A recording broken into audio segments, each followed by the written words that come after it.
బ్లాగ్స్కి స్వాగతం. దగ్గర ఒక 20 వీడియోలు పోస్ట్ చేశాను. 22 మంది సబ్స్క్రైబర్స్, అలాగే వ్యూయర్స్ కూడా బాగానే ఉన్నారు. మీ సపోర్ట్ ఇంకా ఫ్యూచర్లో కావాలి. యాక్చువల్గా ఇది నా ఇంట్రో వీడియో. 20 వీడియోలు అయిపోయిన తర్వాత ఇప్పుడు ఎందుకు ఇంట్రో వీడియో చేస్తున్నాను అంటే, ఫస్ట్ నన్ను నేను టెస్ట్ చేసుకున్నాను. ఎంత మాత్రం నేను వీడియోస్ నా అంతటి నేను తీసుకొని ఎడిట్ చేసుకోగలను, అలాగే ఎవరికి నేను స్ప్రెడ్ చేయకుండా వ్యూస్ ఏమైనా నాకు వస్తాయా, ఇట్లా నన్ను నేను టెస్ట్ చేసుకొని ఇప్పుడు మీకు ఇంట్రో ఇవ్వడానికి మీ ముందుకు వచ్చాను. ముందుగా విఆర్ఎం బ్లాగ్స్ అంటే, వి అంటే నా పేరు వల్లి దేవసేన, ఆర్ఎం రంగమన్నార్ మా వారు. సో మా ఇద్దరి పేర్లు కలిసి వచ్చేలాగా విఆర్ఎం బ్లాగ్స్ అని పెట్టుకున్నాము. దీన్ని పెట్టడానికి ఉద్దేశం ఏంటి అంటే, ఫస్ట్ నాకు తెలిసిన విషయాలు మీతో పంచుకోవడానికి, అలాగే నాకు తెలియనివి ఏవైనా ఉంటే కామెంట్ రూపంలో మీరు పెట్టినప్పుడు తెలుసుకోవడానికి, అలాగే రెండోది యాడ్ ఆన్ ఇన్కమ్ ఏదైనా వస్తే బాగుంటుంది అని. ఎవరైనా దీనికోసమేనండి చేసేది, కాదు అని ఎవరైనా చెప్తే అది ఊరికే మాటలకే. సరే, ఇంకా మన ఛానల్ ఇంట్రడక్షన్కి వస్తే, ముందుగా మా తల్లి నాకు తొలి గురువు. నేను ఇంతకుముందు ఒక వీడియోలో కూడా చెప్పున్నాను, టీచర్స్ డే గురించి, మన వ్యాస పూర్ణిమ శుభాకాంక్షలు తెలుపుతూ మా టీచర్స్తో పాటుగా అమ్మ గురించి ఒక మాట చెప్పున్నాను. నేను చాలా విషయాలు అమ్మ దగ్గర నేర్చుకున్నాను. చాలా ఎర్లీ ఏజ్లో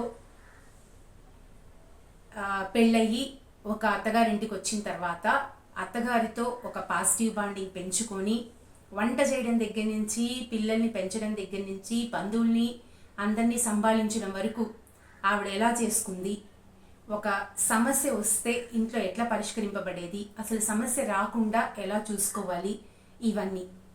అలాగే వంటలు, కుట్లు, అల్లికలు, పూజలు, ఇలాంటివన్నీ మా నాయనమ్మ దగ్గర నుంచి. నెక్స్ట్ లౌకికంగా ఎలా వ్యవహరించాలి అనేది నాన్న, బాబాయ్ దగ్గర నుంచి. ఇట్లా మా కుటుంబం నుంచి కొన్ని విషయాలు నేను తెలుసుకున్నాను. దాన్ని సందర్భానుసారంగా మనం ఎలా బయట పెట్టాలి అనేది తెలిస్తే మన లైఫ్ హ్యాపీగా ఉంటుంది. చాలామంది చెప్పినట్లు చాలా పుస్తకాలు నేను చదివాను. ఈవెన్ ఒక ఛానల్, ఫేమస్ ఛానల్, అమ్మ మాట ఛానల్లో కూడా జయ గారు ఎప్పుడూ చెప్తూ ఉంటారు. ఆవిడ నాకంటే చాలా పెద్దవారు. ఆవిడ కూడా చెప్తూ ఉంటారు, మనం ఆనందంగా ఉండాలి అంటే అద్భుతాలే జరగక్కర్లేదు అని. అది కరెక్ట్. ఎలాంటి సిచ్యుయేషన్ అయినా మనకి తగినట్టుగా మార్చుకుంటే మనం హ్యాపీగా ఉండొచ్చు. ఇది మేబీ నేను కొంచెం లేటుగా తెలుసుకున్నాను. నా ఏజ్ వల్ల అయి ఉండొచ్చు, లేదా ఎక్స్పీరియన్స్ లేక అయి ఉండొచ్చు. సో ఏదైనా మనం పీస్ఫుల్గా ఉండడానికి, లేదా మనం రప్చర్ అవ్వడానికి మనమే కారణం, వేరెవరు కాదు. జనరల్గా మనం చెప్తూ ఉంటాం, వాళ్ళ వల్ల మేము ఇలా అయిపోయాం, వీళ్ళు మమ్మల్ని అలా చేశారు, లేదంటే మేము ఇంకా బాగుండే వాళ్ళం, అప్పట్లో వాళ్ళు అలా అన్నారు, ఇప్పుడు ఇలా అన్నారు. కాదండి, ఏదైనా మనమే నిర్ణయించుకోవాలి. అలాగే భార్యాభర్తల విషయాల్లో ఎట్టి పరిస్థితుల్లో కూడా, అది తల్లి అయినా, అత్తగారైనా, ఇంకెవరైనా మూడో వ్యక్తిని మనం ఎంటర్ చేయకూడదు. ఎవరైనా సరే మనం పెద్దవాళ్ళ సలహాలు తీసుకోవాలి. ఒక పని చేసే ముందు, లేదు ఒక చోటికి వెళ్ళే ముందు, ఒకటి కొనుక్కునే ముందు ఒకటి చెప్తాము. కొన్నిసార్లు పెద్ద వస్తువులు అయినప్పుడు ఏదైనా చెప్తాం, వాళ్ళ దగ్గర సలహా తీసుకుంటాం, ఇది ఇలా అనుకుంటాం. కానీ భార్యాభర్తల మధ్యలో ఎటువంటి వాళ్ళని కూడా, ఇంక్లూడింగ్ తల్లిదండ్రుల్ని, మనం ఎప్పుడు ఇన్వాల్వ్ చేసుకోకూడదు. ఇది కూడా మేము మా స్వానుభవంతో తెలుసుకున్నదే. ఇవన్నీ మనం ముందు మాట్లాడుకుందాం. అలాగే వంటలు, ఆర్ట్, క్రాఫ్ట్, ఒక ఆడవాళ్ళైనా లేదా మగవాళ్ళైనా ఎవరైనా సరే పుట్టిన దగ్గర నుంచి మనం వెళ్ళిపోయే వరకు రకరకాల పాత్రల్ని పోషిస్తూ ఉంటాం మనం మన జీవితంలో. ఆడవాళ్ళైతే తల్లి, మగవాళ్ళైతే తండ్రి, అలాగే అన్న, అక్క, చెల్లెలు, తమ్ముడు, ఇట్లా రకరకాలు బావమర్దలు, వదినలు, ఆడపడుచులు, చాలా పాత్రలు పోషిస్తూ ఉంటాం. ప్రతి పాత్రకి న్యాయం చేయాల్సిందే. అలాగని ప్రతి చోట మనమే నష్టపోయో, లేకపోతే మనమంతా ఏదో మేము మీకోసం త్యాగం చేశామనో ఉండనవసరం లేదు. కొన్ని పరిస్థితుల్లో కొన్ని చోట్ల గట్టిగా ఉండాల్సిందే, మన బాధ్యతల పట్ల ఎప్పుడూ మనం తప్పించుకోకుండా ఉండకూడదు.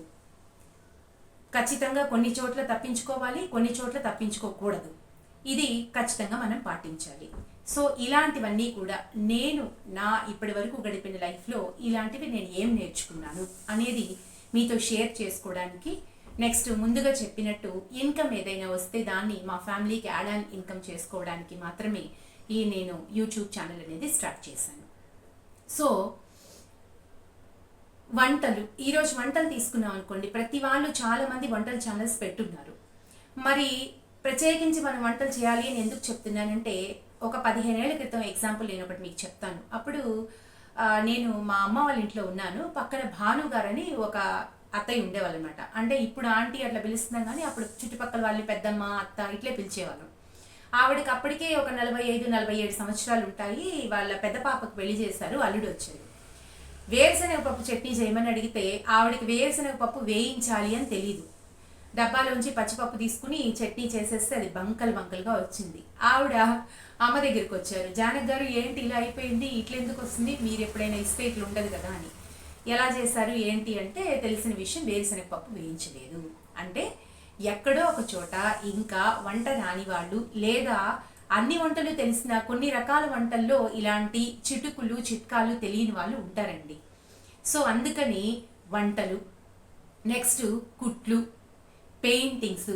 నాకు పక్కన ఎవరో పెయింటింగ్ వేసుకుంటున్నారు, నేను ఇంటర్ అయిపోయి డిగ్రీ చేసినప్పుడు అనుకుంటాను.